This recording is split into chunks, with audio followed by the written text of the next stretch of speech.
சிறப்பு பார்வை வழங்குவோர் live bed live pop bottles and jars.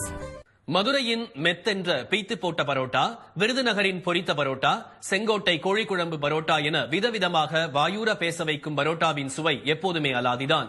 ஆனால் பரோட்டா ருசியை அறிந்த அளவுக்கு அதன் பக்க விளைவுகள் எதுவும் யாரிடமும் பிரபலமாகாமல் இருப்பது இன்று வரை ஆச்சரியமளிக்கும் ஒன்று. பரோட்டாவால் ஏற்படும் பகீர் பாதிப்புகளை பற்றி அலசுகிறது இன்றைய சிறப்பு பார்வை.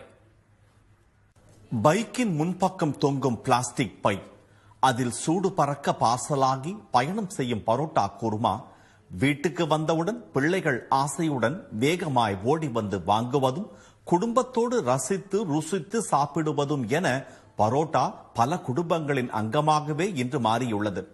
உழைப்பவர்கள் பெரிதும் விரும்புவதும் பரோட்டாவைத்தான். ஏன் இந்த மாற்றம்? தோசையோ அது இது இந்த மாதிரிலாம் சாப்பிட்டா வேலையாகாது. ஏன்னா ஒரு தோசைங்கும் போது நாங்கெல்லாம் சாப்பிட்டா ஒரு 10 தோசை சாப்பிடணும். அப்ப 120 ரூபா ஆகி போயிடும். அப்படி இருக்கும் போது இந்த பொரோட்டாங்கும் போது ஒரு 3 பொரோட்டா 4 பொரோட்டா சாப்பிட்டோம்னா 12 ரூபா தான் பொரோட்டா. சால்னா ஊத்தி கூட சாப்பிட்டேன்னு சொன்னா கிட்டத்தட்ட ஒரு 4-5 மணி நேரம் மைலேஜ் நிற்கும்.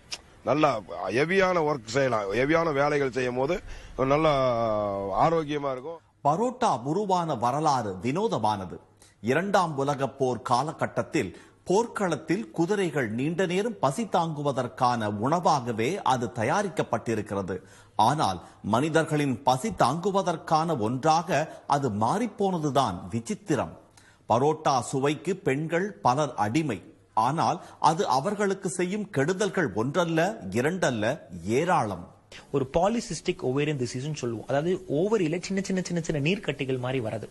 இது லேடிஸ் மத்தியில இந்த ஜெனரேஷன்ல ரொம்பவே காமன்.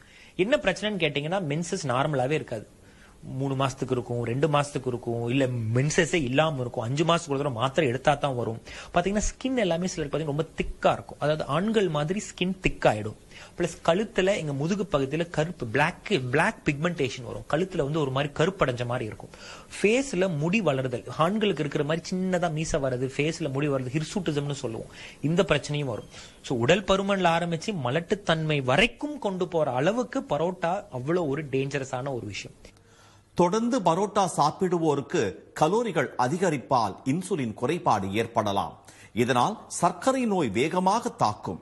மைதா மாவினை வெள்ளையாக்க சேர்க்கப்படும் ரசாயனங்கள் ஹேர் டைகளில் சேர்க்கப்படுபவை. இவற்றால் ஒவ்வாமை முதல் மாரடைப்பு வரை ஏற்படக்கூடும். அத்தனைக்கும் மேலாக படையெடுக்கின்றன விதவிதமான புற்றுநோய்கள்.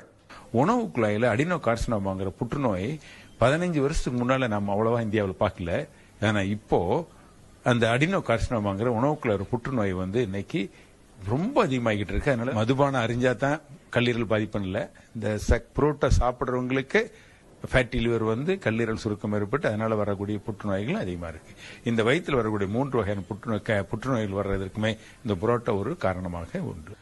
நகரங்களில் துவங்கி நெடுஞ்சாலைகளில் பரவி கிராமங்களிலும் கால் பதித்துவிட்டன பரோட்டா கடைகள். இட்லி தோசையின் இடத்தை பிடித்துவிட்ட பரோட்டாவின் சுவைக்கு முன் அதன் பக்க விளைவுகள் எந்த பயமுறுத்தலையும் ஏற்படுத்த முடியவில்லை என்பதே நிஜம். ஆனால் மண் சார்ந்த உணவை மறந்து அந்நிய உணவுக்கு ஏன் அடிமையாக வேண்டும் என்பது சமூக ஆர்வலர்களின் கேள்வி. அது எதிலிருந்து எடுக்கிறோம்னா வீட் என்கிற, அது ஆங்கிலத்தில் வீட் என்று சொல்லுகிறோம். வீட் என்று சொன்னால் அதுல ஹீட் என்கிற ஒரு பாதி பொருள் அடங்கி இருக்கிறது அதுல. அப்ப யாருக்கு அது தேவை? எவனுக்கு ஹீட் தேவையோ அவனுக்கு அது தேவை. இப்ப நார்த் இந்தியாவில் எடுத்துக்கிட்டீங்கன்னு சொன்னா அவன் கிளைமேட் நல்ல கூலா இருக்கு. அப்ப அவனுக்கு ஒரு ஹீட்ங்கிறது தேவை. அது கோதுமையிலே இருக்கக்கூடிய ஒரு பொருள்.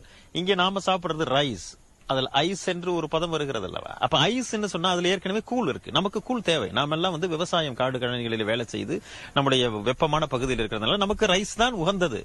அப்ப எங்கேயாவது அமெரிக்காக்காரன் பழைய சோறு சாப்பிட்டுருக்கான்னு நீங்க கேள்விப்பட்டிருக்கீங்களா? அவன் சாப்பிடுறதுல நீங்க ஏன் வேற அந்நிய ஃபுட்டுக்கு அடாப்ட் ஆகுறீங்க? இதை ஒரு லிமிட்ல வச்சுக்கங்க. கம்பையும் திணையையும் கேழ்வரகையும் அரிசியையும் ஒதுக்கிவிட்டு பரோட்டா, பிட்சா, பர்கர் என பெருமையோடு சாப்பிடும் பலர் தங்கள் ஆரோக்கியத்தை நழுவ விட்டுக் கொண்டிருப்பதை உணர்வதில்லை. ஆனால் பொரியும் நேரத்தில் வலி மட்டுமே மிஞ்சும். நாக்குக்காக சாப்பிடுவதை விட உடலுக்காக சாப்பிடுவதுதான் எப்போதும் நல்லது. நாக்குக்கு அடிமையாகும் போதுதானே முளைக்கின்றன எல்லா பிரச்சனைகளும். சன் செய்திகளுக்காக சந்தோஷ் வேலாயுதம் மற்றும்